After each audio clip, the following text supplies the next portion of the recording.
नमस्कार, मैं आज आप लोगों से आज साझा कर रहा हूँ अपना जो रिसेंट एक पिंडदान का जो ट्रिप था। अ, मैं गया गया था, गया बिहार में है, तो वहाँ अपने पूर्वजों के लिए जो अ, पिंडदान करना था, तो उसमें जो एक्सपीरियंसेस हुए, वो आपसे साझा कर रहा हूँ और वो एक्सपीरियंसेस मेरे अपने ऑब्ज़र्वेशन के आधार पर थे और मेरा ऑब्ज़र्वेशन एक प्रोफ़ेशनल की तरह से था। As a scientist, as a teacher या रोज सीखने वाले की तरह मैं उसको किसी चीज़ को कैसे समझता हूँ और ये शायद जो प्रोफेशनल्स हैं या जो साइंटिस्ट्स हैं उनको शायद ठीक लगे या इनोवेटर्स जो नए-नए आइडियाज़ के साथ काम करना चाहते हैं, इंडस्ट्री एक्सपर्ट्स को, एंटरप्रेन्योर्स को या स्टूडेंट्स को शायद ठीक लगे। तो ये उन सबके लिए है और एज ए ह्यूमैनिमिस्ट हम अपने को ह्यूमैनिमिस्ट मानते हैं। ह्यूमैनिमिस्ट का मतलब ह्यूमनिस्ट प्लस एनिमिस्ट और इन दोनों का मीनिंग आप इस डिस्कशन के दौरान देखेंगे। तो चलिए हम साझा करते हैं। तो पहले तो जो हमारी इटिनररी थी अ, लखनऊ से गया की वो एक बार आपसे शेयर कर लूँ। तो हमारा प्लान था कि भई लखनऊ से वाराणसी जाएँ, वाराणसी से पटना, पटना से पुनपुन नदी और वहाँ से गया, गया से इलाहाबाद और फिर वापस लखनऊ। तो सितंबर 25 को लखनऊ से चलना था तो चलने से पहले चूँकि गया में जो श्राद्ध करना होता है, वह एक बहुत महत्वपूर्ण श्राद्ध होता है। वह एक तरह से तीर्थ यात्रा की तरह से है। तो जैसे पुराने ज़माने में होता था कि किसी भी तीर्थ यात्रा पर जब जाते हों, बड़ी तीर्थ यात्रा पर, तो उसकी तैयारी अ, घर से होती थी और घर से उनको जैसे विदा किया जाता हो, तो पहले कुछ प्रिपरेटरी वर्क कर लेना होता था। ये किसी भी प्रोजेक्ट में हम लोग जब लॉन्च करते हैं, चाहे वो टेक्नोलॉजी बेस्ड प्रोजेक्ट हो या कोई एक स्टार्टअप भी कोई प्रोजेक्ट करता है, तो लॉन्च करता है। तो सितंबर 25 को पार्वण श्राद्ध उसे कहते हैं जो कि एक प्रिपरेटरी भी है और सारे अपने पूर्वजों को याद करने के लिए एक कर्म कांड है। तो वो हम लोगों ने लखनऊ रेसिडेंस में अपने किया। फिर वहाँ से 25 की ही रात को हम बनारस के लिए रवाना हुए और बनारस रात को करीब 2:30 बजे पहुँचे और सुबह 5 बजे उठ कर के चेतगंज है वाराणसी में, वहाँ सर्पपिशाच मोचन मंदिर है, वहाँ त्रिपिंडी श्राद्ध किया और त्रिपिंडी श्राद्ध वह श्राद्ध होता है जिसमें कई ऐसे आपके पूर्वज जो जिनके बारे में आपको पता ना हो और जिनकी पूरी स्टोरी आपको पता ना हो, उनके किस अवस्था में वो होंगे ये भी पता ना हो, तो बट आपके मन में कहीं न कहीं एक प्रश्न हो उनके लिए कि कहीं ऐसा तो नहीं हुआ था कि उनको कोई तकलीफ हुई हो या जो भी व्हाटएवर। तो ये चीज़ ये त्रिवेंडी श्राद्ध कहलाता है, तो ये वहाँ करना था, तो ये हमने किया। फिर 26 की शाम को हम बनारस से पटना के लिए रवाना हुए और रात को पटना पहुँचे और सुबह 5 बजे फिर 27 को हम पुनपुन नदी के लिए रवाना हुए। पुनपुन वहाँ से करीब पौन घंटे का रास्ता है। वहाँ पुनपुन में नदी में के किनारे वहाँ लोगों जो पंडित थे उनके साथ मिलकर के फिर से श्राद्ध किया और वहाँ का श्राद्ध पिशाच मोचन या जो पार्वण श्राद्ध था उनसे थोड़ा अलग था। ये और कंसोलिडेटेड था और इसमें ये श्राद्ध करने के बाद वहाँ से हम रवाना हुए गया के लिए। तो करीब 10 बजे तक हम गया सुबह 10 बजे तक गया पहुँच गए थे और वहाँ 10 बजे से लेकर के शाम के करीब 6-7 बजे तक गया में श्राद्ध किए। तो और 3 तरह के श्राद्ध 3 जगहों पर श्राद्ध मेन करना था। एक विष्णुपाद है और जो जिसका स्ट्रक्चर मैंने देखा उस मंदिर का, तो अब मैं क्या बताऊँ कि मुझे एकदम दक्षिण के जो मंदिर हैं उनकी याद आई और विष्णु भगवान का वहाँ पर पद है, उसकी शिला है जिसको लोग पूजते हैं और उसको समर्पण करते हैं। उसी तरह फल्गु नदी है वहाँ, उसको भी उसका वहाँ पर एक पिंडदान अलग से करते हैं और उसी तरह से एक सूर्य कुंड है पंच पीठ, वहाँ भी पिंडदान करते हैं। और इस तरह से करीब 22-23 और भी वहाँ स्थल हैं जहाँ पिंडदान कर सकते हैं, बट ये 3 जो जगह थे गया में, वहाँ पिंडदान आवश्यक माना गया है, तो वो हमने किया। और 27 की रात को फिर चले वहाँ से, गया से तो पटना होते हुए हम प्रयागराज पहुँचे 28 की सुबह, वहाँ संगम में स्नान किया और फिर 28 की शाम तक हम लखनऊ पहुँच गए। तो ये पूरी एक छोटी-सी इटिनररी थी हमारी, जो आपसे शेयर किया। अब वहाँ क्या-क्या हमारा ऑब्जर्वेशन था, वो मैं आपसे शेयर करना चाहता हूँ, वो ज़्यादा महत्वपूर्ण है। तो पहला तो ये था कि opportunity to remember ancestors. Yes, अब उन क्योंकि हम नॉर्मली अपने दैनिक जीवन में उनको बहुत कम याद कर पाते हैं, या याद भी करते हैं तो केवल उनको जो एकदम क्लोज़ली कनेक्टेड रहे हों, जैसे माता हों, पिता हों या भाई हों, वो भी रिसेंट अगर डेथ हुई हो तो। लेकिन अगर बहुत दिन हो गए हों, तो याद करने की संभावना बहुत कम हो जाती है। तो ये एक ऐसा क्षण होता है पितृपक्ष का, जिसमें आप अपने सभी एंसेस्टर्स को याद कर पाते हैं, याद कर लेते हैं इसी बहाने।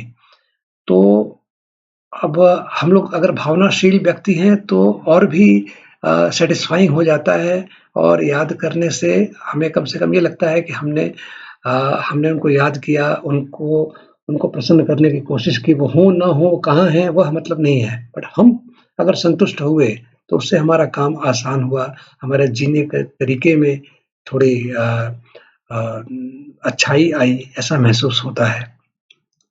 तो अब वो एंसेस्टर्स को याद करने के लिए पूरी इन्फॉर्मेशन फैमिली ट्री की इकट्ठी करनी थी। उसमें ग्रेट ग्रैंडफ़ादर तक, मतलब पिता, पिता के पिता और फिर जो दादाजी हैं उनके पिता। और ख़ैर हमने तो उनके भी पिता और उनके पिता, मतलब 7वीं पीढ़ी तक का मटेरियल इकट्ठा कर लिया, इन्फॉर्मेशन, बोथ मैटरनल साइड में और पैटर्नल साइड में। और उसके अलावा हम जो वाइफ़ के पेरेंट्स हैं, उनके जो रिलेटिव हैं, जो हमसे डायरेक्टली लिंक्ड थे, उन सब के बारे में, जो जो जिनका देहांत हो चुका है, उन सब के बारे में इन्फॉर्मेशन कलेक्ट किया। उनका गोत्र, उसमें मुख्य चीज़ गोत्र होती है, और साथ में उनका नाम और उनका पद। पद मतलब वो कैसे रिलेटेड थे हमसे, ये, और रिलेटिव्स, जितने रिलेटिव्स थे उनके बारे में इन्फॉर्मेशन ये सारा इकट्ठा किया। एक तो ये ऑब्जर्वेशन था। इस ऑब्जर्वेशन की खास बात ये थी कि जैसे-जैसे वहाँ जो जो पंडित जी श्राद्ध करा रहे थे, वो जब-जब हमको कहें कि आप उनको याद कीजिए, तो मैं जब याद करता, तो वो लोग याद आते, उनके चेहरे याद आते, और साथ में चेहरे के साथ उनके साथ कोई पल बिताए हों, कोई ऐसे पल जो बहुत महत्वपूर्ण रहे हों, जो आज भी मुझे याद आते हैं, तो वो याद आते थे। तो इसी बहाने एक पूरा एक एक जैसे जैसे चीज़ें आ जाती हैं, सारी इमेजेज़ आ जाती हैं, उस तरह से वो आता रहा बार-बार, क्योंकि 25 को भी यही हुआ, 26 को भी यही हुआ, 27 को भी पुनपुन में यही हुआ, गया में 3 बार यही होता रहा। तो ये एक एक अलग तरीके का अनुभव था। तो एक तो ये ऑब्ज़र्वेशन था, और मैं ऐसा मानता हूँ कि ऐसा याद करने से अ, कहीं-कहीं हमने कोई गलती की हो, वो भी याद आया उनके प्रति। उनके प्रति कोई अपराध किया हो, वह भी याद आया, और याद करने से थोड़ा मन हल्का हुआ। और आज मैं जब महसूस करता हूँ कि मन हल्का हुआ, तो क्या हुआ कि मैं दोबारा अपने किसी काम पे जब आगे बढ़ रहा हूँ, अपने प्रोफ़ेशनल वर्क पे या अपने किसी भी यात्रा में आगे बढ़ रहा हूँ, तो और भी उत्साह से, और भी सुदृढ़ होकर, मजबूत होकर के आगे बढ़ रहा हूँ। ये एक फीलिंग है। तो मैं तो इसको इस तरह से समझ रहा था। ठीक है, ये पहला ऑब्ज़र्वेशन था। दूसरा ऑब्ज़र्वेशन था कि श्राद्ध for all forms of nature, वहाँ एक पिंडदान करना था हर बार, कि जिसमें पशु, पक्षी, पेड़, पौधे, या जो हमसे कनेक्टेड रहे हों, हाँ, जिनके कारण हम हैं, हमारी एग्ज़िस्टेंस है, उन सबको श्राद्ध देना था। तो अब ये तो नॉर्मली मैंने किसी और संस्कृति में देखा नहीं है, और हालाँकि मैंने पढ़ा है इसके बारे में। हम लोग बाय कल्चर हम लोग एनिमिस्ट हैं। एनिमिस्ट का मतलब होता है सर्वात्मवादी।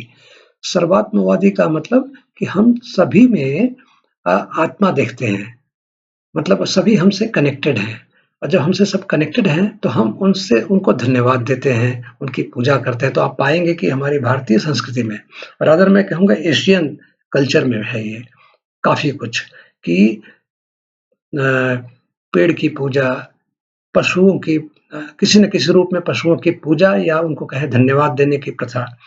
इवन हम पेड़ से, हमारी प्रथा में ये है कि हम पेड़ से फल भी खाते हैं, लेते हैं, तो पेड़ को धन्यवाद देते हैं। तो ये धन्यवाद देने का पर्पज़ मुझे तब समझ में ज़्यादा आया जब मैंने एक ऑथर हैं हरारी, उनकी एक किताब है ब्रीफ हिस्ट्री ऑफ ह्यूमैनिटी, और उसमें जब पढ़ा तब मुझे और भी साफ हुआ था, मुझे समझ में आया था कि हम ये हमारी जो इकोनॉमी थी, हमारी संस्कृति में वो नीड बेस्ड इकोनॉमी थी। नीड बेस्ड का मतलब हम जितनी आवश्यकता होती थी उतना पेड़ से लेते थे, या हम कोई भोजन भी करते थे जितनी आवश्यकता होती थी। तो आवश्यकता के लिए, आवश्यकता पूरी होने के कारण जो देता था, जिससे लेते थे, उसको धन्यवाद देते थे। तो ये एक तरीके का, एक क्या कहेंगे इसको, माइंडफुल कंजम्पशन, ठीक है?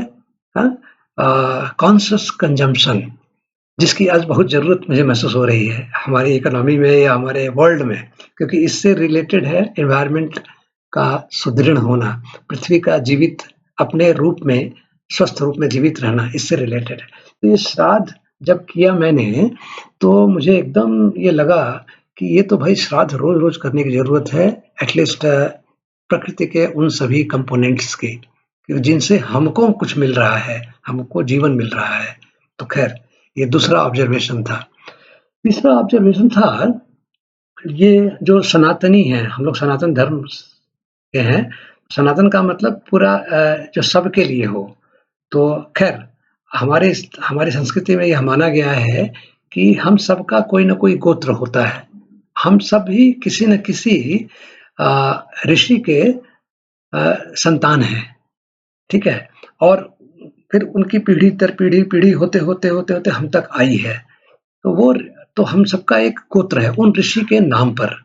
तो ये मैंने अपने गोत्र या गोत्र सिस्टम के बारे में सनातन धर्म में पढ़ा था, बट इसका प्रैक्टिकल मुझे वहाँ श्राद्ध के समय दिखा कि जब एक दूसरे वर्ण के, और वर्ण भी आप जानते हैं सनातन धर्म में वर्ण है, अलग-अलग वर्ण है। वर्ण का मतलब वर्ण करना, जो हम लोगों ने पढ़ा हुआ है या अ, समझा है कि जब इसकी स्थापना हुई थी वर्ण की, तो जिस जिस पेशे को हम कर रहे हैं, इस पेशे में शामिल हैं, वह पेशा हमारा वर्ण बन जाता था।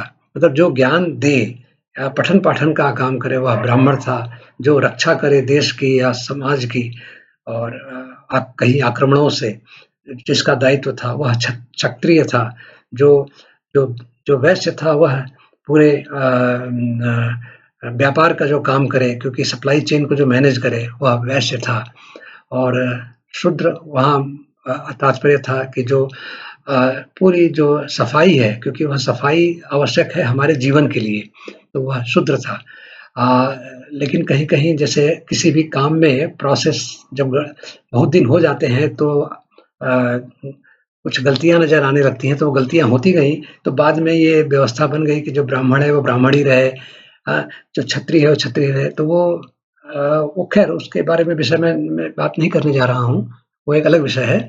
यहाँ केवल कहना ये है कि ये जो जेंटलमैन थे उनका गोत्र जो था वह मेरे एक रिलेटिव थे, उनका भी गोत्र है, जबकि वह दूसरे वर्ण के थे। तब मुझे प्रैक्टिकली यह लगा कि बताइए, हम हम एक ही गोत्र के हैं, अलग-अलग गोत्र के हैं, वर्ण अलग-अलग हैं, तो जब गोत्र एक है तो हम भाई तो हुए। तो आज किसी वैश्य का भी गोत्र मेरा गोत्र होगा, किसी शूद्र का भी गोत्र मेरा गोत्र होगा, किसी क्षत्रिय का भी गोत्र मेरा गोत्र होगा। तो हम सभी भाई हुए, ब्रदरहुड है हमारी। वर्ण व्यवस्था अलग बनी हमारे पेशे के हिसाब से। मॉडर्न टाइम में यह वर्ण व्यवस्था अगर ध्यान से देखा जाए तो जो डॉक्टरों के पुत्र डॉक्टर, ये होता ही है, नेता के पुत्र नेता, तो और भी दूसरे तरीके के वर्ण हो जाएँगे। तो ख़ैर ये अलग विषय है डिस्कशन का, बट ये मेरा ऑब्ज़र्वेशन था। इसके अलावा जो ऑब्ज़र्वेशन था, वो ये था कि मैंने एक अखबार में पढ़ा आते समय ही टाइम्स ऑफ इंडिया में कि पिंडदान ऑनलाइन हो रहा है आजकल, और प्रश्न था कि क्या मोक्ष का शॉर्टकट हो सकता है? तो भाई मैं तो यही समझता हूँ कि मैंने जो वहाँ अनुभव किया और जिस तरीके से मैं अपने को री-एनर्जाइज़ महसूस महसूस कर रहा हूँ, उससे तो मुझे तो ये लगता है कि ये सबको अपने दिल के अंदर झाँकना चाहिए, मन के अंदर, कि अगर वह अपने प्रति ईमानदार है, तो क्या वह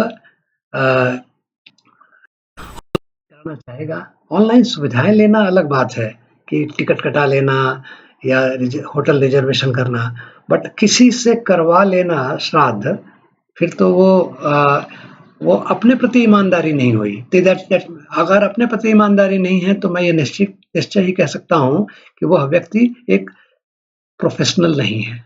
वह एक साइंटिस्ट नहीं है, रियल सेंस में वो साइंटिस्ट नहीं है, ना ही प्रोफ़ेशनल, ना ही टीचर है, ना ही इनोवेटर है।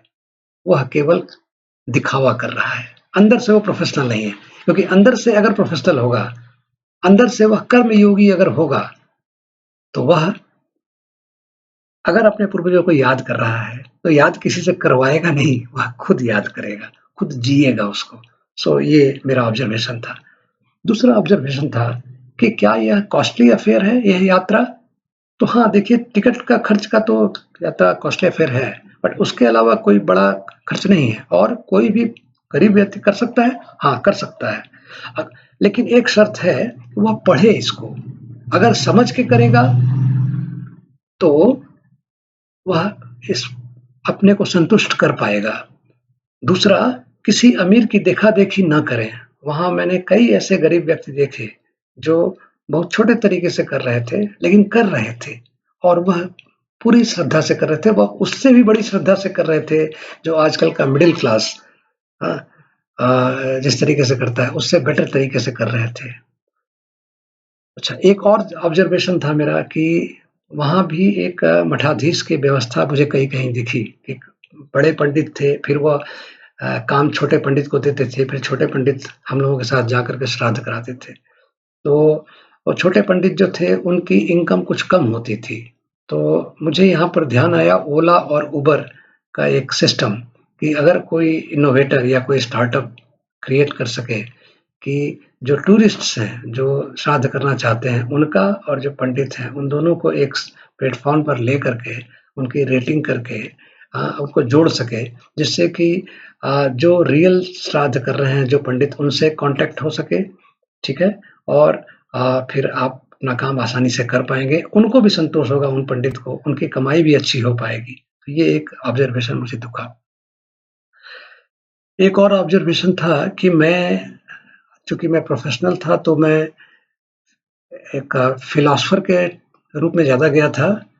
रिलीजियस भी हूँ मैं, बट मैं रिलिजन को भी फ़िलॉसफ़ी का हिस्सा मानता हूँ। तो बट ये कहने का मतलब ये है कि कोई दूसरे रिलिजन को फ़ॉलो करने वाले लोग भी जा सकते हैं वहाँ? हाँ, जाना चाहिए। वहाँ वो लोग घुसने देंगे कि नहीं घुसने देंगे, ये मुझे पता नहीं, बट जाना चाहिए और आप श्रद्धा से जाएँगे तो समझेंगे, ठीक है? एक होता है क्वेश्चनिंग, एक होता है क्वेरी। तो क्वेश्चनिंग करते हुए ना जाएँ, क्वेरी करते हुए जाएँ, तो आप इस प्रोसेस को समझेंगे और वह आपके लिए काफ़ी सैटिस्फाइंग होगा। इसके अलावा मेरा ऑब्जर्वेशन था अपॉर्च्युनिटीज़ फॉर इनोवेटर्स। जो इनोवेटर्स हैं, उनके लिए क्या-क्या अपॉर्च्युनिटीज़ हैं? तो जैसे ऊपर बताया, डिवोटीज़ और पंडित्स के बीच में एक प्लेटफ़ॉर्म क्रिएट करना, एकोमोडेशन की क्वालिटी अगर अरेंज कर सकें, कई तरह के होटल सिस्टम हैं वहाँ, बट और भी बेटर हो सकता है। फूड की क्वालिटी, और क्वालिटी तो ख़ैर हमें मिल गई थी, बट क्वालिटी के अलावा आप इसमें काफ़ी स्कोप भी है कि अलग-अलग जगह से लोग आते हैं, अलग-अलग संस्कृति के लोग आते हैं, तो उनके लायक भोजन। फिलॉसॉफिकल काउंसलिंग, ये बहुत महत्वपूर्ण मुझे लगा, क्योंकि अ, मैं चूँकि मैं खुद एक मेंटर हूँ स्टार्टअप्स के लिए, और मैं कुछ मेरे पुराने स्टूडेंट्स हैं, उनके लिए मैं मेंटर भी हूँ, उनका टीचर भी रह चुका हूँ। तो जब मैं किसी एक पंडित से बात कर रहा था, तो मुझे एकदम लगा कि जैसे मेरा डॉक्टर है जो मेरे शारीरिक जो तकलीफ़ें हैं उनको दूर करने के लिए मेरे साथ बात करता है, वैसे ही पंडित जो है वो मेरे आध्यात्मिक जो तकलीफ़ें हो सकती हैं या जो मेरी अपनी समझ से रिलेटेड कुछ समस्याएँ हो सकती हैं, उनको दूर करने में सहायक हो सकता है। तो फिलॉसॉफिकल काउंसलिंग का एक बहुत बड़ा स्कोप है। कोई हॉनेस्टली अगर करे इसको, तो ये एक अच्छा काम हो सकता है। इससे जो हमारी जो जनरेशन्स हैं, उनको भी इससे बहुत लाभ होगा। मेंटल वेलनेस, मैं क्या बताऊँ, मैं 3 दिन 4 दिन वहाँ रहा, व्यस्त रहा और सब कुछ भूल चुका था मैं, वहाँ का वातावरण देख के, लोगों की भीड़ देख कर के, कि इतने लोग हैं वहाँ, हाँ? कैसे वो काम कैसे वो किस श्रद्धा से आए हैं, ये सब देखा। कल्चरल अवेयरनेस, इस पर भी काम हो सकता है। अ, ये कुछ तस्वीरें हैं, ये जो ऊपर तस्वीर आप देख रहे हैं, ये बनारस की हैं, पिशाच मोचन मंदिर की, ये पुनपुन नदी की हैं और ये फल्गु नदी की हैं गया में और ये इलाहाबाद संगम की हैं। तो यही मेरे लिए सारी लर्निंग थी और मैं फिर से एक बार देख लूँ कि कुछ मिस तो नहीं कर रहा हूँ। तो हाँ, नहीं, कुछ ख़ास मिस नहीं किया। सो यही मेरा ऑब्ज़र्वेशंस था कि सब कुछ था, भीड़-भाड़ थी, अ, लोग बहुत ज़्यादा थे, थकावट बहुत ज़्यादा थी, लेकिन जो संतोष हुआ, वह इससे वह शायद मुझे काफ़ी दिनों तक कभी याद रहेगा और मैं इस पर चर्चा करता रहूँगा किसी न किसी से। सो बहुत-बहुत धन्यवाद आप लोगों को और इससे कुछ अगर आप लोगों को इससे संबंधित कुछ प्रश्न पूछना हो, तो आप लोग सदा मेरा नंबर ये भी है, आप संपर्क